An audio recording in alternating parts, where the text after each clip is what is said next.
This is 109 North Euclid, where in early July 1965, Sylvia Likens, her sister Jenny, and her mother were living. Her mom and dad were split up at the time.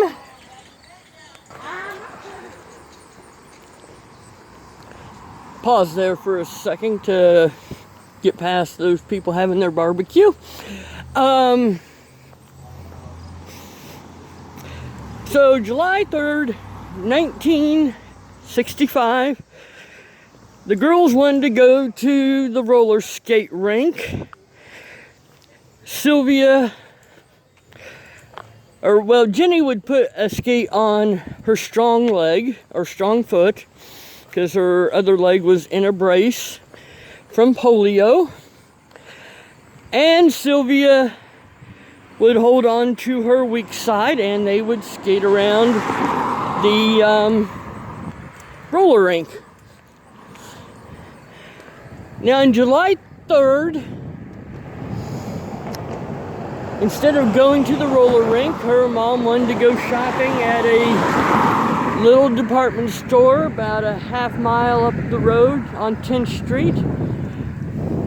I don't know the exact location on 10th Street, but 10th Street's about a half mile that way. And dear old mom got arrested for shoplifting what's been described as a cheap pair of pedal pushers.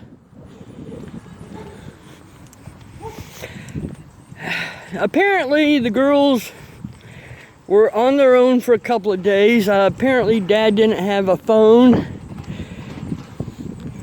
But he finally figures out, something's amiss down in Indianapolis. He's living up in Lebanon where he was from. Apparently the other two children were staying with another relative, and the fifth daughter was married and on her own. So Dad gets to Indianapolis, and he's about to go on the road as a food vendor with the carnival, or carnivals. And he needs some place for Sylvia and Jenny to stay. Now, there's multiple stories online about how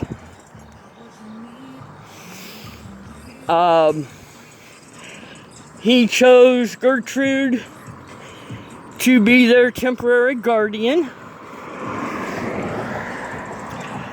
But in any event, somewhere around the 5th, maybe the 6th of July, an agreement is made between him and Gertrude to board the girls for $20 a week. And one of the articles I read said in today's money, and this was like in 2003, that was roughly $143 a week.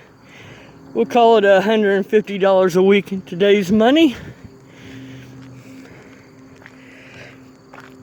And I'm sure an extra $80 a week seemed like a godsend to Gertrude.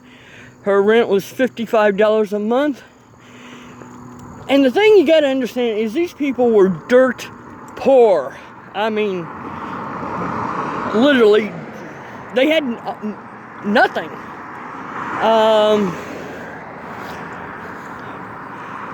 The only cooking utensil she had, or appliance, was a hot plate.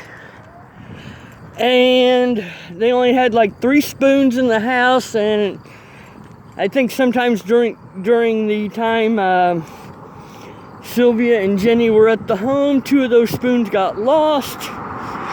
Her son John would later say he was surprised that his mother took in boarders because they didn't have anything. And he mentioned, the spoons. Now, Gertrude was divorced 3 times, twice from the same man who was the father of her 6 oldest children. Her second husband, that marriage was pretty short, like 3 months, and the baby was born out of wedlock, as they used to say back in the day.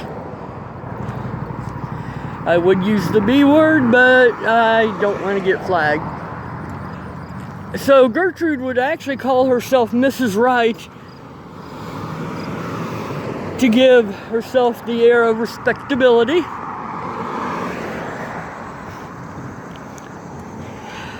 The father of her youngest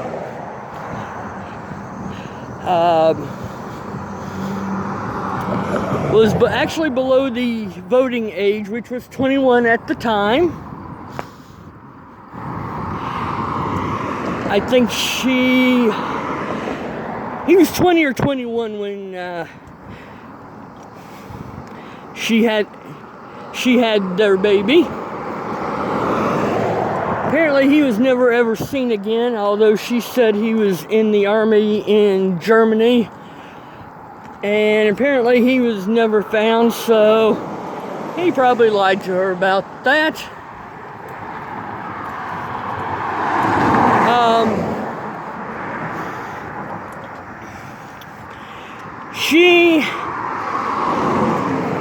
Her life is described as she was very close to her father, who died in front of her of a heart attack when she was 11.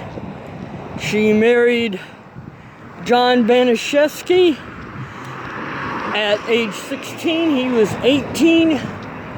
He would later become a police officer in Indianapolis. And at the time of Sylvia Likens' murder, he was a police officer in another town, and I don't remember that. It's not important. Basically, the fathers of her children were pretty much deadbeats, very infrequent in their child support payments.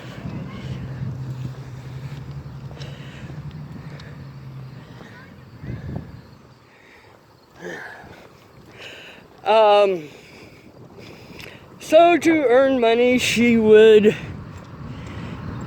take in ironing, do some house cleaning, although she was pretty much kind of strapped in with the baby at the house. Although personally,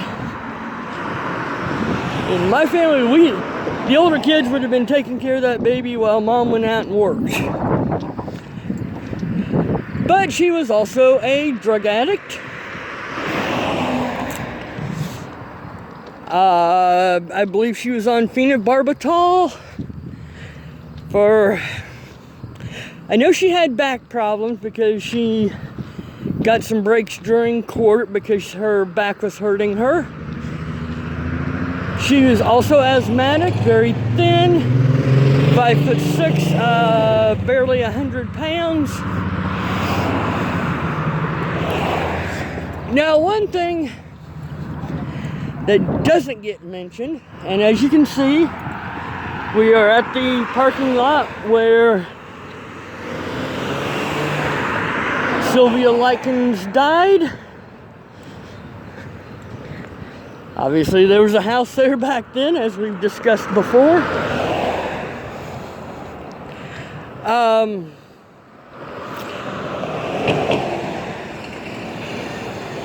But it's often mentioned that the men in her life were physically abusive to Gertrude.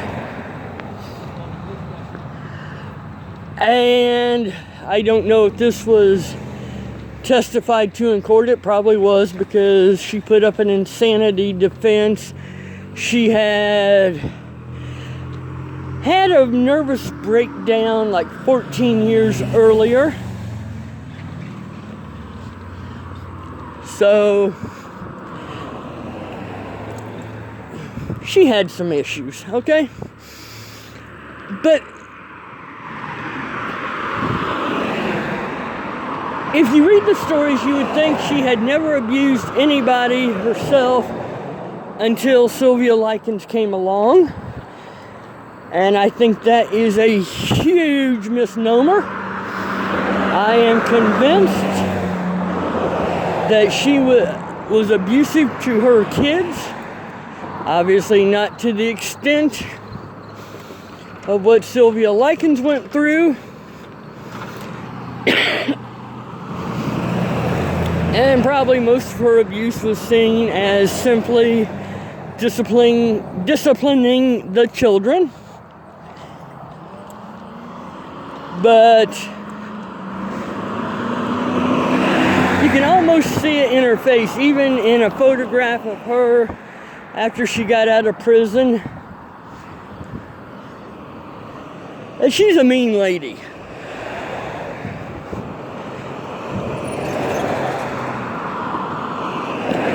So, yeah, Sylvia Likens would not have died if Gertrude Baniszewski wasn't an abusive person to start with.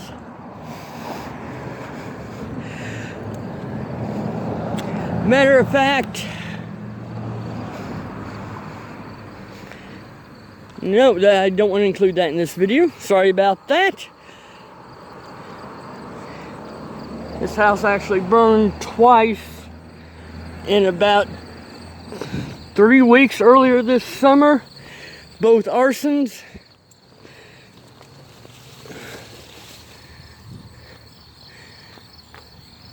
That's a shame. You think of all the memories that lived in that house, and it's going to pass away. So, the beginning of the story is, Mom goes to jail. Dad's about to go on the road and can't take his girls with him. And he makes arrangements to board with the desperately poor Gertrude Baniszewski and her 7 children. Oh, hi, sweetheart.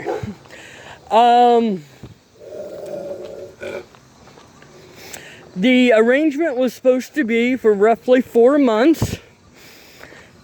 The last visit their dad had was shortly before Sylvia died, and he said he would be returning in 3 weeks.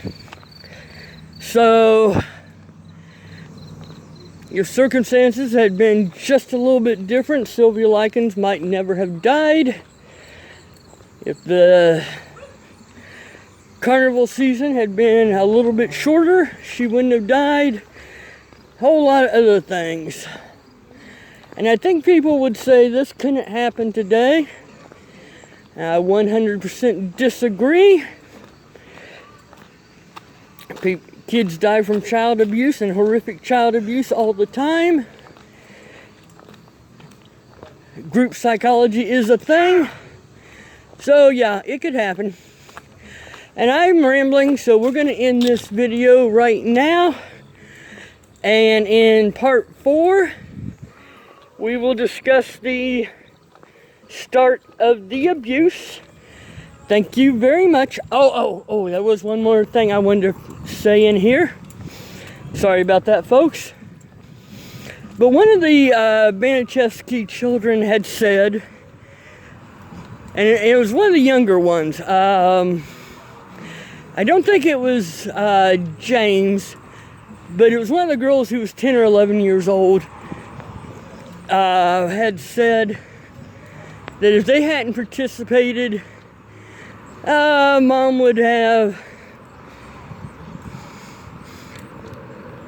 beat them too. So, as I said, Gertrude Baniszewski was an abusive woman from the get-go. Got Penny here. Okay, so now I'm going to end this. I hope you have a good day.